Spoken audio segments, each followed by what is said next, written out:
श्री गणेशाय नमः। ओम श्री परमात्मने नमः। श्री रामांग श्री सीताराम तत्व लेखक स्वामी श्री सीताराम शरण जी महाराज। समस्त पुंदुष शंकाकल लंक पंक से असंस्पृष्ट स्वतः प्रमाण भूत मंत्र ब्रह्मात्मक वेद एवं तदुपब्रहण भूत उनके व्याख्यान स्वरूप इतिहास पुराण आदि में श्री सीता तत्व की सम्यक मीमांसा की गई है। मंत्र भाग में ऋग्वेद अत्यंत अभिहित है। ऋक का अर्थ है ऋचा तथा साम का अर्थ है गीति। ऋग्वेद में श्री सीता राम जी के नाम एवं गुण लीलाओं का स्थल स्थल पर संकेत है। चतुर्थ मंडल में 57वें सूक्त के 6वें मंत्र में श्री सीता जी की वंदना की गई है। अवार्ची सुभगे भव सीते वंदामहे त्वा। हे सीते, हम आपकी वंदना करते हैं, आप हम पर सदा अनुकूल रहें। दशम मंडल में निम्नांकित एक ही मंत्र में श्री सीता जी के साथ श्री राम जी के वन गमन, श्री सीता हरण, अग्नि परीक्षा के साथ ही श्री सीता राम जी के मधुर मिलन आदि लीलाओं का भी वर्णन मिलता है। उपनिषद भाग में राम रहस उपनिषद, राम तापन्य उपनिषद, सीतोपनिषद आदि में श्री सीता राम जी के मंत्रार्थ एवं परत्व पूजा पद्धति आदि का विशद वर्णन है। श्री राम पूर्वतापनीय में मर्यादा पुरुषोत्तम श्री राघवेंद्र को साक्षात सच्चिदानंद परब्रह्म कहा गया है। जिस अनंत सत्य चित आनंद परब्रह्म में योगी जन रमण करते हैं, उसके वाच्य अभिधावृद्धि से श्री राम है। गौणी मुख्या के भेद से दो प्रकार की वृत्तियां होती हैं, लक्षणा व्यजना आदि। गौणी वृत्ति है। मुख्य वृत्ति तो अभिद्या ही है। जब मुख्य से कार्य नहीं सिद्ध होता, तब गौणी का आश्रय लिया जाता है। शब्द प्रधान प्रबंध वेदों में सर्वत्र अभिदा वृत्ति का ही समादर है। कांता संभित प्रबंध काव्य आदि में लक्षणा व्यंजना का समादर है। यहाँ परब्रह्म के सत्य चित्त एवं आनंद तीन वैभवों के साथ अनंत जुड़ा हुआ है। ब्रह्म का स्वरूप वाचक नाम श्री राम ही है। अपनी अपनी शक्तियों सहित त्रिदेव श्री राम मंत्र के एक अंशभूत केवल रेफ के आश्रित हैं। पद्म पुराण में सुस्पष्ट है कि श्री हरि का एक एक नाम समस्त वेदों के समान परम पावन है। ऐसे सहस्त्र श्री हरि नामों के समान एक श्री राम नाम है। भगवान शंकर श्री पार्वती जी से कहते हैं, हे वरानने, मैं मनोरम श्री राम नाम में सदा रमण करता हूँ। एक ही श्री राम नाम एक सहस्त्र श्री विष्णु नामों के समान है। जिस प्रकार सत्य चित्त आनंद इन तीन वैभवों से परिपूर्ण श्री राम है, उसी प्रकार संधिनी संवित एवं हरदानी इन तीनों महाशक्तियों की एकमात्र आश्रय जनक नंदिनी श्री जानकी जी हैं। श्री विष्णु पुराण में सुस्पष्ट है। यहाँ पर संधिनी सद्वाचक, संवित चिद्वाचक तथा हृदयनी आनंदवाचक है।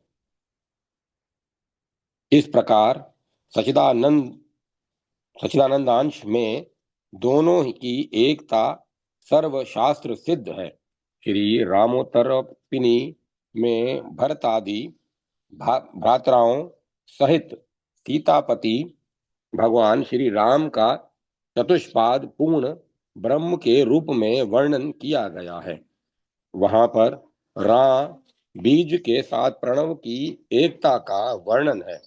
प्रणव के समस्त अक्षरों एवं मात्राओं के वाच्य लक्षणादि नित्य पार्षदों द्वारा सेवित श्री सीताराम जी हैं। प्रणव के अकाराक्षर से सुमित्रा नंदन वर्धन विश्व भावन श्री लक्ष्मण जी, एक उकाराक्षर से तेजसात्मक श्री शत्रुघ्न जी, मकराक्षर में से प्रज्ञात्मक श्री भरत जी एवं प्रणव की अर्ध मात्रा से ब्रह्मानंद मात्रेक विग्रह श्री राम का प्रतिपादन है। प्रणव की अर्ध मात्रा में प्रणव की अर्ध मात्रा में विद्यमान बिंदु द्वारा श्री सीता जी का प्रतिपादन है। प्रस्थानत्रय भाष्यकार स्वामी श्री हरिदास जी ने अपने तापनी भाष्य में लिखा है। यहाँ श्री राम जी के प्रतिपादक अर्धमात्रा सन्निहित बिंदु द्वारा श्री जानकी जी का प्रतिपादन किया गया है। श्री राम जी की सन्निधि में सदा विराजमान रहकर श्री सीता जी जगत के जीवों को आनंद प्रदान करती हैं, ऐसा कहा गया है। श्री राम पूर्वतापिन में श्री सीता जी को चित्त स्वरूपा कहा गया है। महर्षि वाल्मीकि ने स्थल स्थल पर श्री सीताराम जी को परतत्व कहा है, साथ ही दोनों का अभेद भी स्वीकार किया है। अनन्या राघवणाम भास्करेण यथा प्रभा, अनन्या ही मया सीता भास्करेण प्रभा यथा। प्रभा के साथ जिस प्रकार सूर्य का अभेद संबंध है, उसी प्रकार श्री सीता जी का श्री राम जी के साथ अभेद संबंध है। जिस प्रकार पुरुष सूक्त में भगवान की महिमा का वर्णन है, उसी प्रकार हिरण्याम हरिणी स्वर्ण रजत स्त्राजाम आदि मंत्रों से श्री सूक्त में श्री जी की महिमा का विशद वर्णन है।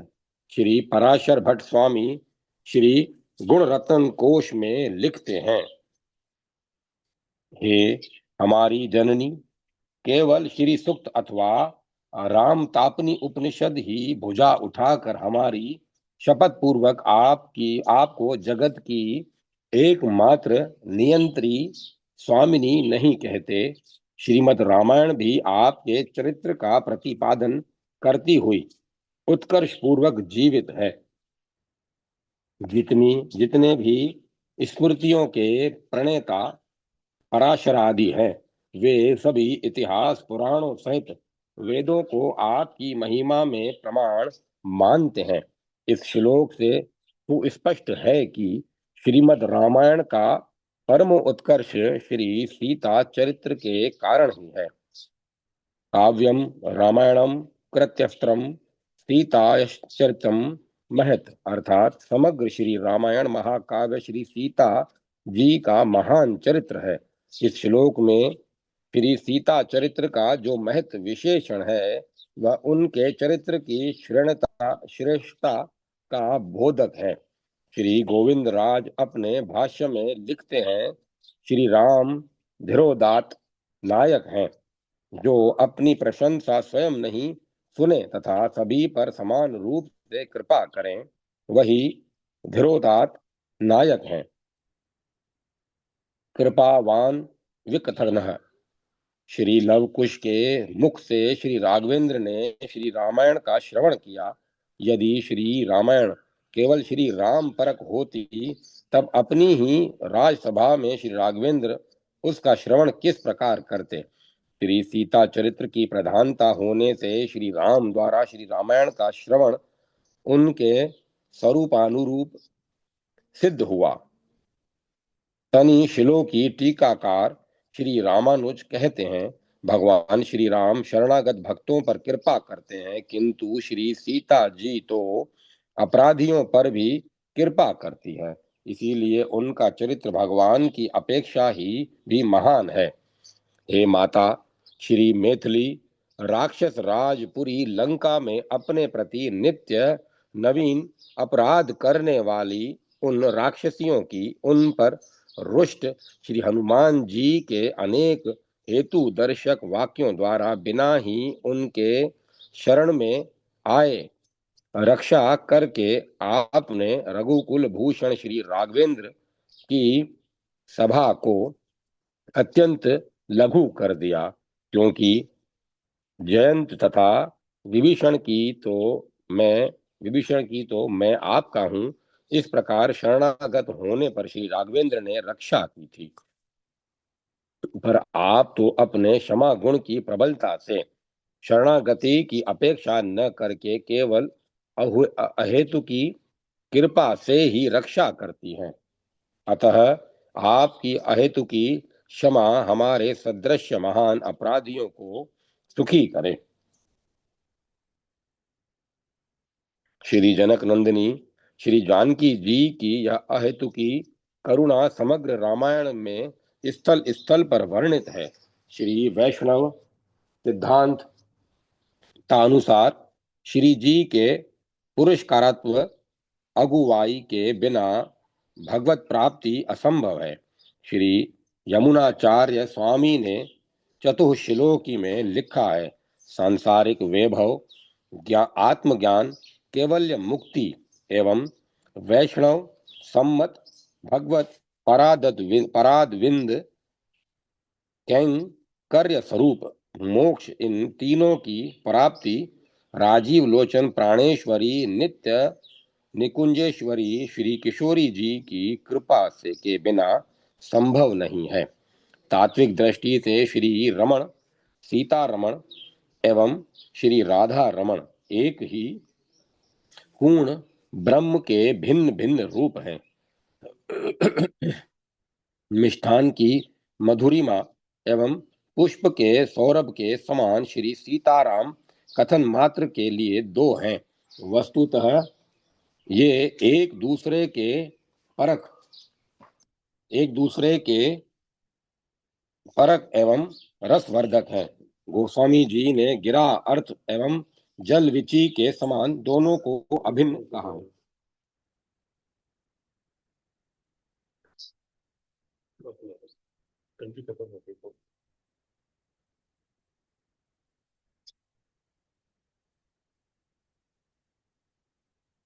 गोस्वामी जी ने गिरा अर्थ एवं जल विचि के समान दोनों को अभिन्न कहा है। तत्वतः दोनों अभिन्न हैं, किंतु रस वैचित्री लीला विचित्री की दृष्टि से भक्तजन दोनों के भेद रस का रसास्वादन करते हैं। दोनों के भेद सर्वथा अलौकिक एवं अचिंत्य हैं। श्री पराशर भट्ट स्वामी लिखते हैं, हे श्री किशोरी जी, यौवन आदि गुण आप दोनों के में समान रहने पर भी पुरुषत्व के अनुरूप स्वतंत्रता, शत्रु निवारण, स्त्रीत्व आदि गुण प्रभु में है, और स्त्रीत्व के अनुरूप मृदु हृदय, पति परायण तंत्र, कारुण्य, समाधिक गुण प्रधानतः आप में है। इस प्रकार आप में तथा प्रभु में गुण भेदों का अनुसंधान करके तत्ववेता लोग भेद रस का रसास्वादन करते हैं। मृदु हृदय, कारुण्य, क्षमा आदि गुण भगवान में भी समान है, किंतु स्वातंत्र्य आदि के साथ श्री किशोरी जी में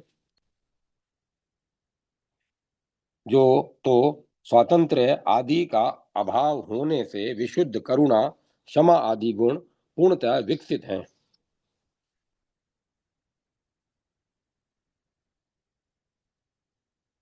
मात्र प्रयुक्त वात्सल्य से जग जननी श्री जानकी जी का हृदय परिपूर्ण रहता है, तथा पितृ प्रयुक्त हितकारक बुद्धि से भगवान का हृदय परिपूर्ण रहता है। श्री पराशर भट्ट स्वामी लिखते हैं, हे जननी, आपके प्रियतम श्री रघुनंदन जीवों के हित की दृष्टि से कभी कभी महान अपराधों को देखकर उन पर रुष्ट हो जाते हैं। गीता में भगवान कहते हैं, अहंकार, बल, दर्प आदि दोषों से युक्त क्रूर जीवों को मैं सदा संसार गर्त में अशुभ योनियों में धकेलता रहूंगा, जिससे वे अनंत काल तक मेरे पास नहीं पहुंच सकें। श्री लोकाचार्य स्वामी ने श्री वचन भूषण में लिखा है कि विमुख जीवों के प्रति भगवान अशुभ योनियों में डाल देता हूं, किंतु क्षमा नहीं करता, यह कह रहे हैं।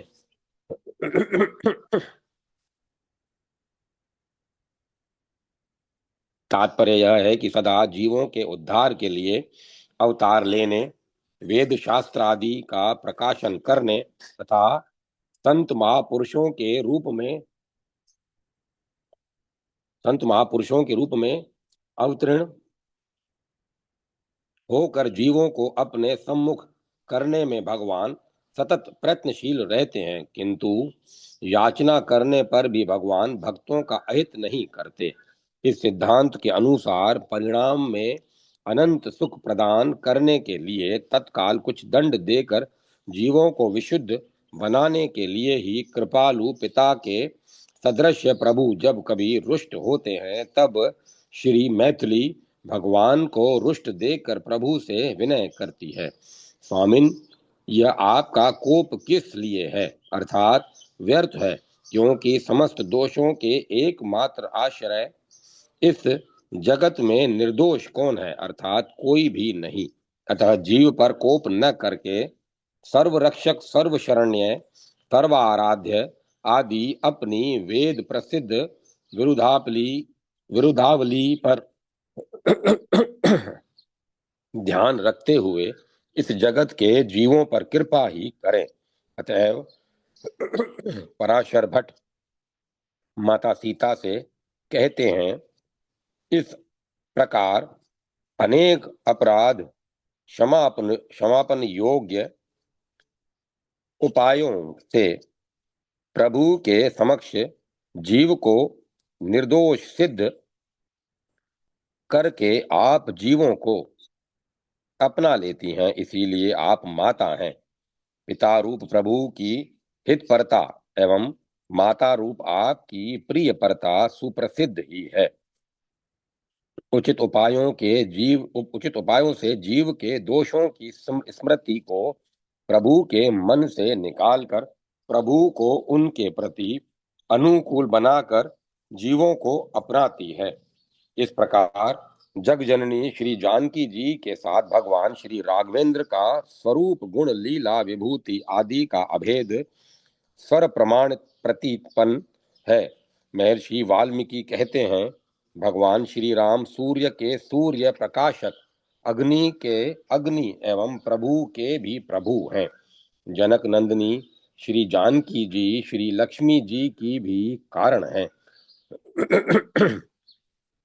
शरणागत वत्सल भगवान श्री राघवेंद्र ने श्री विभीषण जी से जिस प्रकार अभय प्रद वचन कहा, उसी प्रकार श्री जनक नंदिनी ने भी श्री हनुमान जी के समक्ष जीव मात्र को अभय देने वाली वाणी कही है। श्री राघवेंद्र कहते हैं, जो मनुष्य एक बार भी मेरी शरण में आकर मैं आपका हूँ, मेरी रक्षा करें, ऐसी प्रार्थना करता है, उसको मैं सभी प्रकार से अभय कर देता हूँ, ऐसा मेरा व्रत है। श्री किशोरी जी श्री हनुमान जी से कहती हैं, कोई पापी हो या पुण्य आत्मा वध के योग्य ही क्यों न हो, श्री हनुमान जी बड़ों को, सर्व समर्थ को तो ऐसे जीवों पर कृपा ही करनी चाहिए, क्योंकि ऐसा एक भी जीव नहीं मिलेगा जिसने कभी न कभी कुछ न कुछ अपराध न किया हो। गोस्वामी श्री तुलसीदास जी महाराज ने मानस में श्री सीताराम तत्व का स्थल स्थल पर विशद विवेचन किया है। भगवान श्री राघवेंद्र के अंश से ब्रह्मा, विष्णु, महेश प्रकट होते हैं तथा श्री जनक नंदिनी श्री जानकी जी के अंश से अनंत उमा रमा ब्रह्माणी प्रकट होती हैं। शंभु बिरंची विष्णु भगवाना उपजहि जासु अंश ते नाना। जासु अंश उपजहि गुण खानी अगणित लक्ष्मी उमा ब्रह्मानी। मानस में एवं अन्य ग्रंथों में कहीं कहीं श्री सीता जी के लिए जो माया शब्द का प्रयोग मिलता है उसका अर्थ त्रिगुणात्मिका चित्र विचित्र सर्गकारी स्वरूप तिरोधान करी जड़ प्रकृति माया नहीं है, किंतु कोश प्रमाणानुसार कृपा शक्ति एवं ज्ञान शक्ति है। माया जब जीव ब्रह्म के बीच में आ जाती है तब जीव को ब्रह्म से विमुख कर देती है, किंतु श्री जनक नंदिनी जब दोनों के बीच में प्रकट होती हैं तब जीव को प्रभु से मिला देती हैं। गौड़ीय मध्व संप्रदाय के उपदट विद्वान श्रीमद् भागवत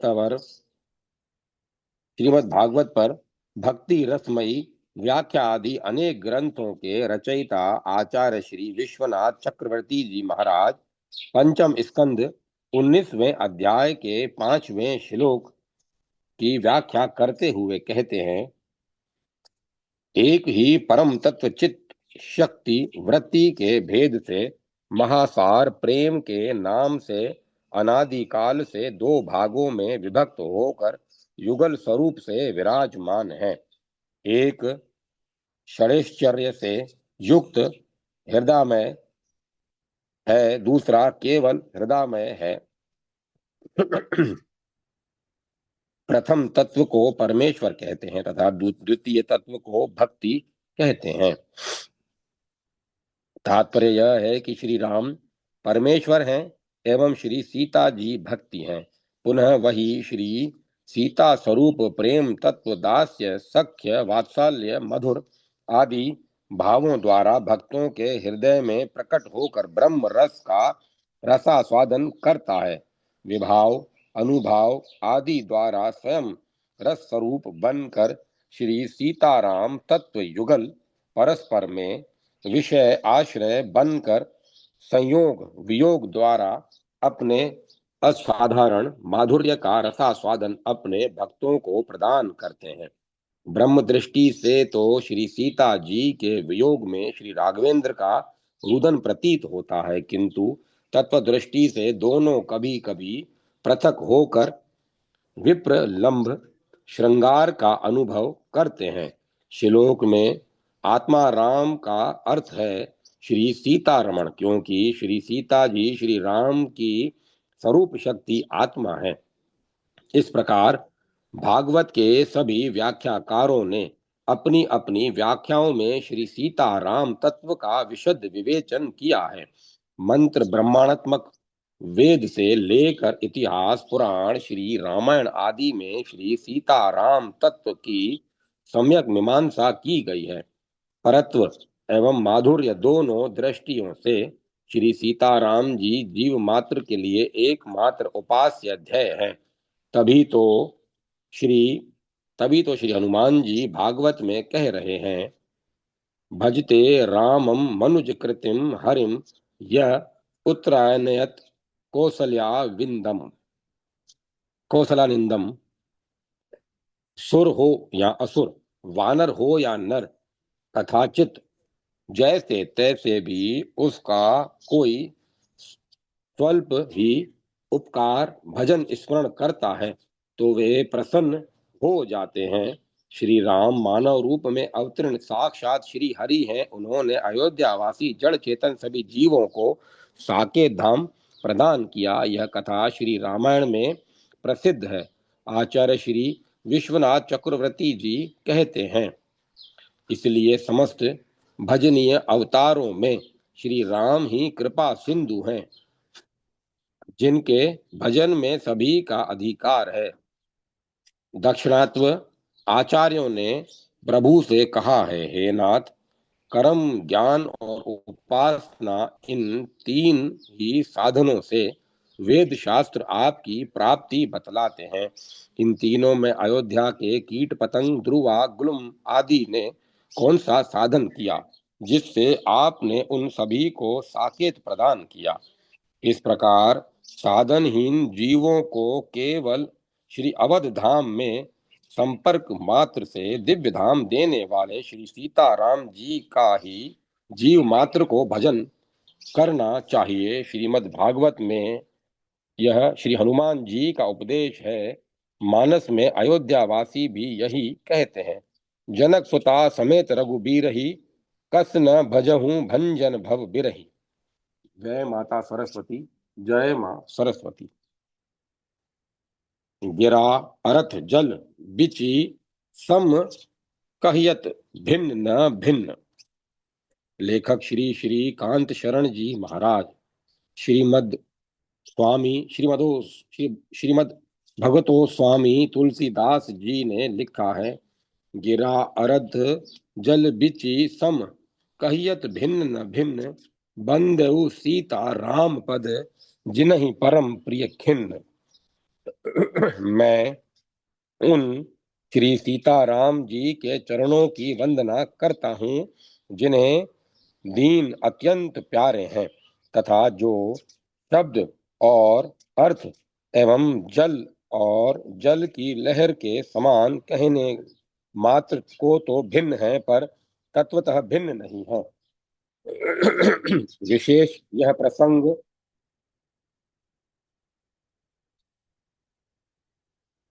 विशेष यह प्रसंग में प्रथम तो ऊपर श्री सीता जी और श्री राम जी की पृथक पृथक वंदना की है। अब एक में ही क्यों? उत्तर ये ब्रहतः भिन्न देखे सुने जाते हैं अतः भिन्न भिन्न वंदना हुई। तत्वतः अभिन्न है अतः अभिन्न वंदना हुई। श्री गोस्वामी जी आगे नाम वंदना करेंगे तब बंदऊ नाम राम कहेंगे। वहां पर यह शंका होगी कि मानसकार केवल श्री राम के ही उपासक हैं अन्यथा ये सीताराम नाम बंदऊ इस प्रकार किसी युगल नाम सूचक शब्द का प्रयोग करते। अतः सीताराम सीता नाम ब्रह्म का नहीं है। इसीलिए यहाँ प्रथम ही दोनों रूपों को अभिन्न सिद्ध करते हुए तब नाम की तत्वतः अभिन्नता स्वतः हो जाएगी क्योंकि नाम और नाम ही अभिन्न होते हैं। पद्म पुराण में पार्वती जी के प्रति शिव जी का वाक्य जो गुण एवं ऐश्वर्य के जो गुण एवं ऐश्वर्य रूप में होता है वही उसके नाम के भी वही उसके नाम में भी रहता है।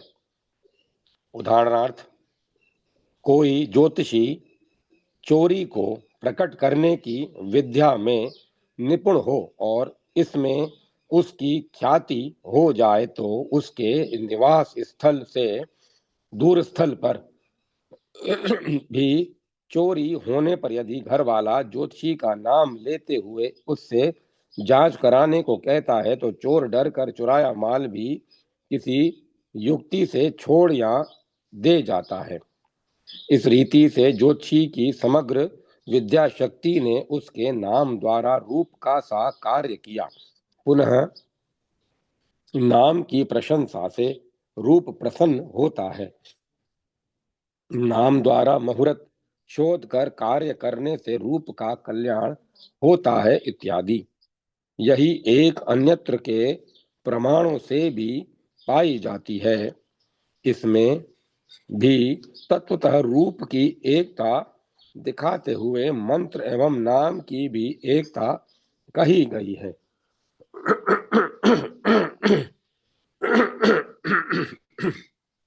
गिरा अर्थ इसमें गिरा विचि और अर्थ जल उपमान है।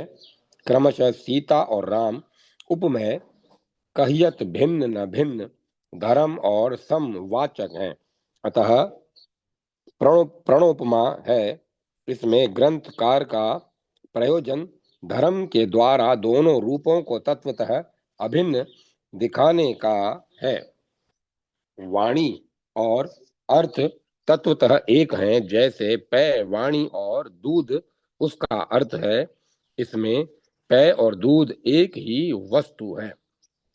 इसी प्रकार सीता और राम एक ही वस्तु है, दोनों मिलकर एक अखंड ब्रह्म तत्व है। कालिदास कृत रघुवंश में मंगलाचरण में भी यही कहा गया है। यही बात मतोशत रूपा प्रकरण में खोलकर दिखाई गई है। वहां पर स्वयंभू मनु और शत्रुपा प्रथम सच्चिदानंद ब्रह्म का स्मरण करते थे, फिर उसी की हरि कलेशहर्ता रूप से प्राप्ति के लिए तप करने लगे और यह अभिलाषा करने लगे कि हम उसी परम प्रभु को अपने नेत्रों से देखें, जो निर्गुण अखंड अनंत और अनादि है, जिसका चिंतन परमार्थवादी करते हैं, वेद नेति नेति कहकर जिसका निरूपण करते हैं, जो स्वयं आनंद स्वरूप और अपराधी रहित उपाधि रहित एवं अनूप है, जिसके अंश से अनेक शिव ब्रह्मा और विष्णु भगवान उपजते हैं, ऐसा प्रभु भी सेवक के वश में है और वह भक्तों के लिए लीला को अपने शरीर में ग्रहण करता है। लीला का अर्थ यह है कि अपने दिव्य शरीर में ही प्राकृत मनुष्यों की तरह बाल पौगड्ड आदि अवस्थाओं को धारण करता है, वैसी बात करता एवं वैसा ही देख पड़ता है। यदि ब्रह्म के संबंध में लीला तनु गहरी यह वचन वेद ने सत्य कहा है, तो हमारी अभिलाषा पूरी होगी। ऐसा दृढ़ संकल्प करके वे तप कर रहे हैं ऐसा दृढ़ संकल्प करके वे तप कर रहे थे। इसी बीच विधि हरिहर बहुत बार आए तथा उन्होंने बहुत प्रकार के वरों का प्रलोभन दिया, पर उनकी अखंड वृत्ति परब्रह्म में लगी थी, अतः उनके वचन ही उन्होंने नहीं सुने। तब परब्रह्म परमात्मा ने मनु को अपना अनन्य भक्त जानकर ब्रह्मवाणी द्वारा वर मांगने को कहा। उस वाणी में उस वाणी के श्रवण से ही उनका क्षीण शरीर पहले की भांति हुष्ट पुष्ट हो गया। तब उन्होंने कहा कि मैं शिवजी के मन में रहता हूँ, जिसके लिए मुनि यत्न करते हैं और जो भुषुंडी जी के मन मानस का हंस है। वेद जिसकी प्रशंसा सगुण निर्गुण कहकर करते हैं, हम वही रूप नेत्र भर कर देखें, अर्थात हम देखकर ही जानेंगे कि उस अखंड ब्रह्म का कैसा रूप है। तब भक्त वत्सल युगल सीताराम रूप में से प्रकट रूप से ही प्रकट हुए। यही अखंड ब्रह्म का रूप है। ब्रह्म नित्य सर्वशक्तिमान है, अतः शक्ति सहित ही यह अखंड है। यही प्राय सभी दार्शनिकों का सिद्धांत है। सभी शक्ति और शक्तिमान को अभिन्न मानते हैं। इस संबंध में श्री राम तपनी उपनिषद के हरिदास भाष्य के अंतर्गत उपासकानम कार्यार्थम ब्रह्माणो रूप कल्पना की व्याख्या देखें। भगवान के सभी शरीरों के भाव नित्य हैं। जैसे कोई स्फटिक मणि नील पितादि पुष्पों के बीच में रखी हो तो उस और नील पितादि की रूप से देख पड़ती है, वैसे ही भगवान उपासकों के ध्यान के अनुसार अपने आदि विग्रह में लीला के द्वारा अनेक रूपों और भावों के साथ दिखते हैं। यथा ए ही विधि रहा जाहि जस भाऊ, ते ही तस देखऊ कौशल राऊ। शंका एक ही दृष्टांत से एकता सिद्ध हो जाती है, हो जाती तो दो क्यों दिए गए और स्त्रीलिंग पुल्लिंग की उपमाओं का हेर फेर क्यों किया गया?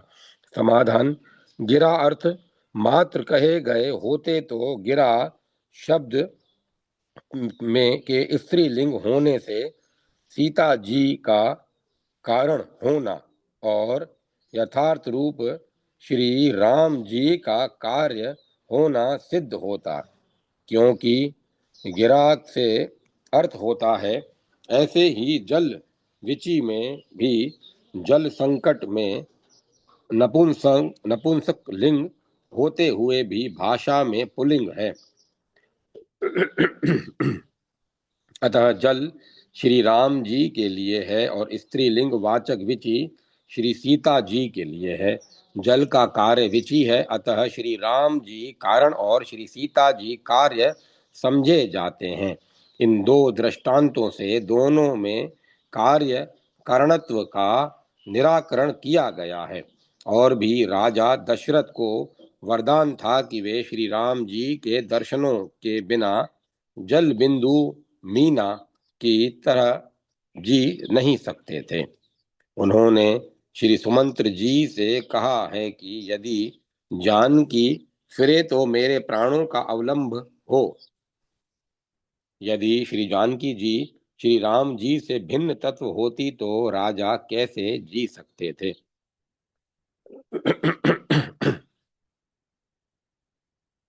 यहाँ संकेत से श्री राम और श्री सीता जी की अभिन्नता बतलाते हुए उनके ब्रह्म होने का भी संकेत किया गया है। जैसे कार्य ब्रह्म और कारण ब्रह्म एक ही हैं, उसी प्रकार कार्य और श्री सीता जी भी एक ही हैं, जिसका की निदर्शन श्री तुलसीदास जी महाराज ने स्थान स्थान पर श्री रामचरितमानस में किया है। इस एकत्व के अनेक प्रमाण भारतीय साहित्य में विभिन्न रूपों में दृष्टिगोचर होते हैं तथा श्री सीता राम जी की नित्य अभिन्नता यहाँ के गिरा अर्थ की भांति अन्यत्र भी कही गई है। यथा नित्यवेश्वा जगन्माता विष्णु श्रीरन्पायिनी इत्यादि। श्री पराशर जी ने मैत्रेय जी से कहा, हे द्विजोतम, जिनका कभी तिरोभाव नहीं होता वे जगन्माता श्री लक्ष्मी जी एवं श्री जानकी जी तो नित्य ही हैं। जिस प्रकार विष्णु भगवान श्री राम जी सर्वव्यापक हैं, उसी प्रकार ये श्री जी भी सर्वव्यापिका हैं। विष्णु अर्थ है और वे ये श्री जी वाणी है, हरि न्याय है और ये नीति है। विष्णु भगवान श्री राम जी बौद्ध हैं और ये बुद्धि है एवं ये धर्म है और श्री सीता जी सत्क्रिया। अधिक कहने से क्या प्रयोजन? संक्षेप में यही कहा जाता है कि देवता त्रियक और मनुष्य आदि के पुरुष नाम वाले भगवान हरि हैं और स्त्री नाम वाली श्री जी है। इनसे परे और कोई नहीं है। यहाँ पुराण रत्न श्री विष्णु पुराण में महर्षि पराशर जी ने दोनों को एक तत्व स्पष्ट कहा है। दोनों को सर्वव्यापक और सर्वव्यापिका भी कहा है।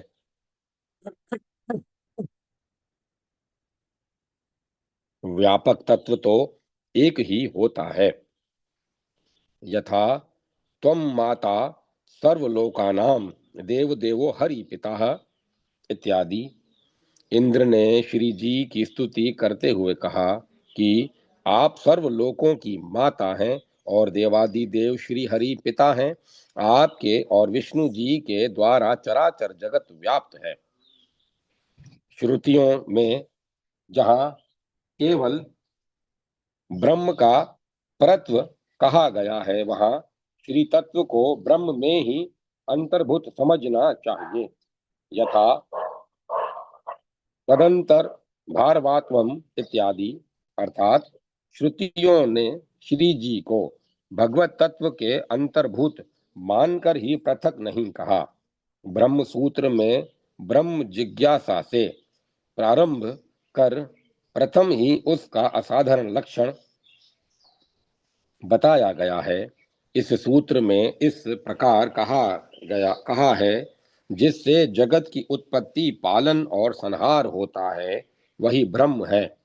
तथा यतो वा इमानि भूतानि जायन्ते येन जातानि जीवन्ति यत् प्रत्यन भी सन विशांति तद्विजी ज्ञासत्व तदर होती। ये तीनों जैसे श्री राम जी के द्वारा होते कहे गए हैं, वैसे ही श्री जी से भी। उदाहरणार्थ, जैसे उत्पत्ति, पालन, प्रलय, समीहा यह श्री राम जी के प्रति कहा गया है, इसी प्रकार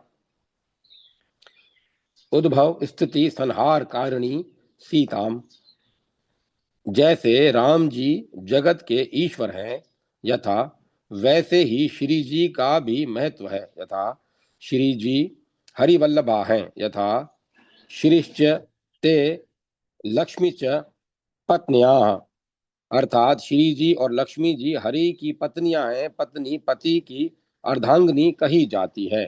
अर्थात वेदज्ञ ब्राह्मण कहते हैं कि जो भर्ता है वही भार्या है, भर्ता और भार्या के अनंतर अंतर नहीं है। इन दृष्टियों से दोनों एक हैं, ब्रह्म तत्व है। इनको कभी वियोग नहीं होता, इनका कभी वियोग नहीं होता। भगवान जब जब अवतार लेते हैं, तब तब श्री जी उनके साथ रहती हैं। श्री हरि के राम रूप होने पर ये श्री सीता जी के और कृष्ण जन्म में श्री रुक्मणी जी के रूप में रहती हैं। ऐसे ही अन्य अवतारों में ये कभी भगवान से पृथक नहीं रहती। भगवान के देव होने पर देवी रूप और मनुष्य होने पर मानुषी रूप धारण करती हैं। भगवान के अनुरूप ही ये भी शरीर बना लेती हैं। परधाम में भी दोनों का नित्य संयोग रहता है।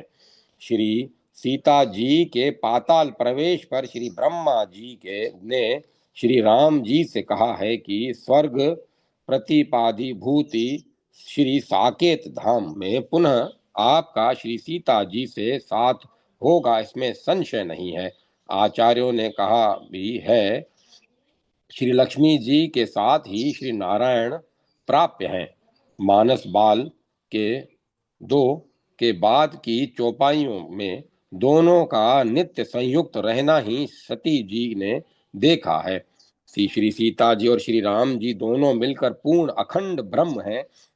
इस यह इस प्रकार भी समझना चाहिए, ककार से लेकर 24 स्पर्श वर्ण प्रकृति सहित 24 तत्व के वाचक कहे जाते हैं, तथा 25वां वर्ण म 25वें तत्व जीव का वाचक कहा जाता है। ईश्वर 26वें संख्या से कहा जाता है। इस प्रसंग में ब्रह्म 26, जीव 25 और प्रकृति 24 की संख्या कही गई है। ब्रह्म इस शब्द में 4 अक्षर ब र ह म, इन्हें प्रथम स्पर्श वर्ण ककार से गिनना चाहिए। ब क से 23वां, र 27वां, ह 33वां और म 24वां है। इनको जोड़ने पर 108 संख्या आती है। जप में 108 मणियों की माला रखने का यह भी हेतु है, तथा जिनको परम श्रेष्ठ ब्रह्म रूप मानते हैं उन्हें भी लोग श्री 108 लिखते हैं। यही 108 की संख्या सीता राम इस पूरे पद में भी इसी रीति से जोड़कर आती है। सीता स ई त आ, इसमें स क के 32वां, ई अ से 4 तथा था त क से 16वां और आ अ से 2वां है। इस प्रकार सीता में 108 आदि संख्या है। राम र आ म, इसमें र का से 27वां, आ अ से 2वां रा और म क से 25वां। इस प्रकार राम में भी 108 की आदि संख्या है। जितने अतः दोनों की संख्या मिलकर 108 ही पूर्ण अखंड ब्रह्म की संख्या है। यह सिद्ध है, उपर्युक्त रीति से स्पष्ट हो गया कि जो गणना ब्रह्म इस शब्द में है वही सीता जी से नाम इस नाम में आती है। इसी प्रकार राधा कृष्ण में भी 54 संख्या आती है। इस प्रकार यहाँ गिरा अर्थ की व्याख्या में श्री गोस्वामी जी के वाक्य धार से श्री सीताराम तत्व का भी विवेचन हो गया और अखंड ब्रह्म का परिचय भी यथामति यथामति कुछ हुआ है। जय माता सरस्वती, जय मां सरस्वती।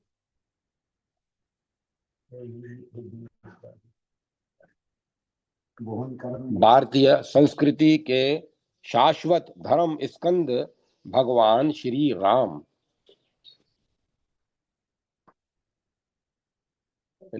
लेखक श्री विद्या मार्तंड, डॉक्टर श्री मंगल देव जी शास्त्री। छंदोग्य उपनिषद का वचन है, धर्म के 3 स्कंद यहाँ आधार स्तंभ हैं, उनमें यज्ञ, अध्ययन और दान यह पहला स्तंभ है।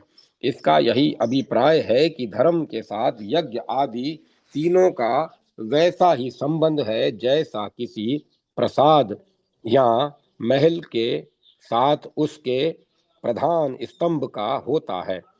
तात्पर्य यह है कि मनुष्य के जीवन में धर्म के प्रसाद को खड़ा करने के लिए यज्ञ, अध्ययन और दान की अनिवार्य रूप से आवश्यकता है। उक्त श्रुति में यज्ञ, अध्ययन और दान से क्रमशः देव ऋण, ऋषि ऋण और पितृ ऋण, इन 3 ऋणों का भी संकेत हो सकता है। इसीलिए धर्मशास्त्र का कथन है, धर्मशास्त्र में जहाँ द्विजों ब्राह्मण, क्षत्रिय, वैश्य के धर्मों को बतलाया गया है, वहाँ यज्ञ, अध्ययन और दान का पहले तीनों वर्णों के लिए आवश्यक कर्तव्य रूप से विधान कहा गया है। ऐसी ही बात बहुत करके अन्य श्रुतियों के विषम में भी कही जा सकती है। ऊपर की व्याख्या से स्पष्ट हो जाता है कि पूर्वोक्त श्रुति वचन आर्य जाति के ऊपर के 3 वर्णों ब्राह्मण, क्षत्रिय, वैश्य को ही दृष्टि से रखकर उनके लिए ही कहा गया है। सारी जनता उसका लक्ष्य नहीं है। जनता मात्र के लिए कर्तव्य का निर्देश उसमें नहीं है। साथ ही शुद्ध वैदिक संस्कृति से ही इसका संबंध है। परंतु भारतीय संस्कृति और वैदिक संस्कृति समानार्थक शब्द नहीं है। वैदिक संस्कृति से भारतीय संस्कृति अधिक व्यापक है। भारतीय संस्कृति भारतीय तत्वतः संप्रदायों को, तत्व सांस्कृतिक धाराओं को एक में मिलाने वाली समन्वित संस्कृति है। भारतीय संस्कृति उस महान गंभीर गंगा की धारा के समान है। उसमें अपेक्षाकृत छोटी संस्कृति रूप नदियों की धारा मिलकर एक हो जाती है। रामचरित्र का प्रधान वेष्टीय भगवान राम के चरित्र का सबसे बड़ा वेष्टीय यही था और है कि वह भारतवर्ष की यथावत भारतवर्ष की यावत सांस्कृतिक धाराओं को मिलाने वाला, समस्त जनता, समस्त वर्णों और वर्गों को संपूर्ण जीवन यात्रा के लिए प्रेरणा देने वाला, आदर्श उपस्थित करने वाला रहा है। वह अमीर गरीब, बड़ा छोटा, स्त्री पुरुष अर्थात जनता के सभी अंगों के लिए सदा से मार्गदर्शक और प्रेरणाप्रद रहा है। वह प्रत्येक मनुष्य को मानवता की दृष्टि से न कि आवंतर कृत्रिम वर्गीकरणों की दृष्टि से देखता है। उसमें किसी प्रकार की एक देशीयता या एकांतिता एकांगिता नहीं है। इसीलिए वाल्मीकि रामायण के प्रारंभ में ही नारद ऋषि महर्षि वाल्मीकि को संक्षिप्त राम कथा सुनाने के अनंतर रामचरित्र की महिमा का वर्णन इस प्रकार करते हैं। जो मनुष्य इस पवित्र पाप को नाश कर देने वाले पुण्य के साधन और वेदों के समान आदरणीय रामचरित को पढ़ेगा वह सब पापों से मुक्त हो जाएगा। आयु को बढ़ाने वाले रामायण के इस आख्यान को पढ़ने वाला मनुष्य पुत्र पौत्र तथा दास दासी के सहित मृत्यु के पश्चात स्वर्ग सुख की महिमा को प्राप्त होता है। रामचरित्र को पढ़ने वाला ब्राह्मण विद्वानों में श्रेष्ठता को प्राप्त करेगा। क्षत्रिय पृथ्वीपति हो जाएगा। वैश्य अपने व्यापार में समृद्धि को प्राप्त करेगा और शूद्र भी महत्त्व प्राप्त करेगा। इस महिमा के वर्णन में रामचरित्र को वेदों के समान कहा गया है और बतलाया गया है। इससे शूद्र के सहित समाज का प्रत्येक अंग स्वाभिष्ट महत्व को प्राप्त कर सकता है। ये दोनों कथन अपना विशेष महत्व रखते हैं। इसी प्रकार वाल्मीकि रामायण उत्तरकांड के 111वें सर्ग में के तीसरे श्लोक में भी रामायण रामचरित्र महिमा का वर्णन करते हुए कहा गया है कि इसके पढ़ने से में साधारण मनुष्यों को भी साधारण मनुष्यों की तो बात ही क्या है, इसके सुनने में देवलोक स्थित देव गंधर्व सिद्ध और परमर्षि भी अत्यंत रुचि लेते हैं। यह ठीक है कि शुष्क उपदेश की अपेक्षा किसी चरित्र में अनुप्रविष्ट उपदेश अत्यधिक रोचक हो जाता है, पर रामचरित्र की विशेषता केवल इसी कारण से नहीं है। इसकी उसकी परम विशेषता का कारण जैसा ऊपर संकेत किया जा चुका है यह है कि रामचरित्र में मानव मात्र की दृष्टि से मानव के पूरे जीवन में घटित होने वाली विभिन्न परिस्थितियों को सामने रखकर चरित्र की आदर्शवादिता और उत्कर्षता को दिखलाया गया है। पुराणों तथा महाभारत में हरिश्चंद्र परशुराम भीष्म पितामह जैसे अनेकानेक महान पुरुषों के चरित्रों का बड़ा रोचक वर्णन आया है, पर उनमें से किसी में भी न तो रामचरित्र की सी व्यापकता है न विभिन्न परिस्थितियों में आदर्श का पालन। इन्हीं कारणों से ततत संप्रदायों में, ततत प्रदेशों और विदेशों में साहित्य के अत्यंत व्यापक विस्तार में राम की गुणगाथा की जैसी लोकप्रियता, जैसा महात्म्य देखने में आता है, वैसा किसी अन्य महापुरुष के गुण वर्णन का नहीं। अपने इन्हीं लोकोत्तर मानवीय गुणों के कारण राम को मर्यादा पुरुषोत्तम की विशिष्ट उपाधि चिरंतन काल से भारतीय जनता की ओर से दी गई है। इसका मुख्य कारण यही है कि जीवन की अत्यंत विषम परिस्थितियों में भी राम कभी चारित्र के आदर्श की या मर्यादा की दृष्टि को नहीं भूलते। अपने वनवास में अयोध्या लौटने के लिए आग्रह भरत के आग्रह करने पर ब्राह्मणोत्तम जबाली द्वारा अनेक युक्तियों के साथ राज्य को स्वीकार करो, यह अनुरोध करने पर राम ने जो वचन कहे थे वे उनके चरित्र से के वेष्टय को स्पष्ट करने के लिए पर्याप्त है। राम ने कहा, आपने मेरा प्रिय करने की इच्छा से जो कुछ मुझसे कहा है वह यद्यपि कर्तव्य रूप में और पथ्य रूप में दिखाई देता है, वास्तव में न तो वह कर्तव्य है और न पथ्य, क्योंकि पाप युक्त आचार वाला और सदाचार का उल्लंघन करने वाला पुरुष निर्मर्यादा आदर्शहीन होता है और सत्पुरुषों में उसको सम्मान नहीं मिलता। इससे स्पष्ट है कि भगवान राम के जीवन में मर्यादा का क्या स्थान था। इसी प्रसंग में कभी दृढ़ता के साथ राम कहते हैं, मेरा यह दृढ़ निश्चय है कि मैं न तो लोभ से, न मोह से और न तमोगुण से युक्त हो अज्ञान से पूज्य पिता के सत्य की मर्यादा का भंग करूंगा। क्योंकि इस विषय में मैं अपनी प्रतिज्ञा का पालन करना चाहता हूँ। राम का यही आदर्श चरित्र है जिसके कारण वे सबके अयोध्या की समस्त जनता के आश्रमों में, तप में निरत ऋषि मुनियों के, वनवासी वानरों के, देवों गंधर्वों और सिद्ध साध्यों के प्रिय दिखलाए गए हैं। रामचरित्र में मानवता का आदर्श, वाल्मीकि रामायण में जिस रामचरित्र का गुण गान किया गया है उसमें मानवता के आदर्श को ही प्रधानता दी गई है। प्रारंभ में ही वाल्मीकि महर्षि वाल्मीकि नारद जी से कहे यह नारद जी से यह पूछते हैं, वर्तमान काल में इहलोक में ऐसा कौन सा मनुष्य है जो गुणवान, वीर्यवान, धर्मज्ञ, कृतज्ञ, सत्यवादी और दृढ़ व्रत होने के साथ साथ चारित्र से युक्त हो और जो सर्व प्राणियों का हितैषी हो।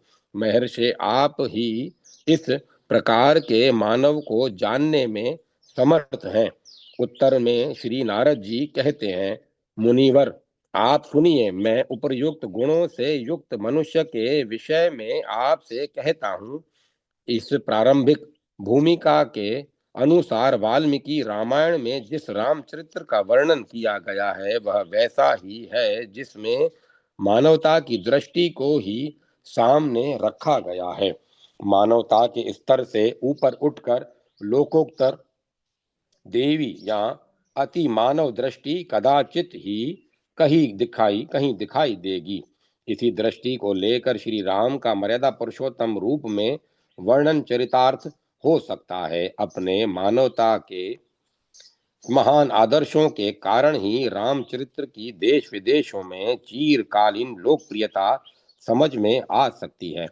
चारित्र की दृष्टि से सर्वोत्कृष्ट मानव का चित्रण ही वास्तव में वाल्मीकि रामायण का ध्येय था। जैसा कि ऊपर दिखलाया जा चुका है, मानवता के महान आदर्शों के कारण ही रामचरित्र विभिन्न विदेशों में भी सर्वप्रिय हो सका था और आज भी बाली, जावा आदि द्वीपों में उसकी वह सर्वप्रियता सुरक्षित है। जय माता सरस्वती। जय मां सरस्वती। ओम नमो भगवते वासुदेवाय। ओम नमः शिवाय। ओम नमो नारायण। ओम ऐं ह्रीं क्लीं चामुंडाय विच्चे राम लक्ष्मण जान की जय। बोलो हनुमान की। अब कथा को विराम दिया जाता है। ओम तत्सत। ओम तत्सत। ओम तत्सत।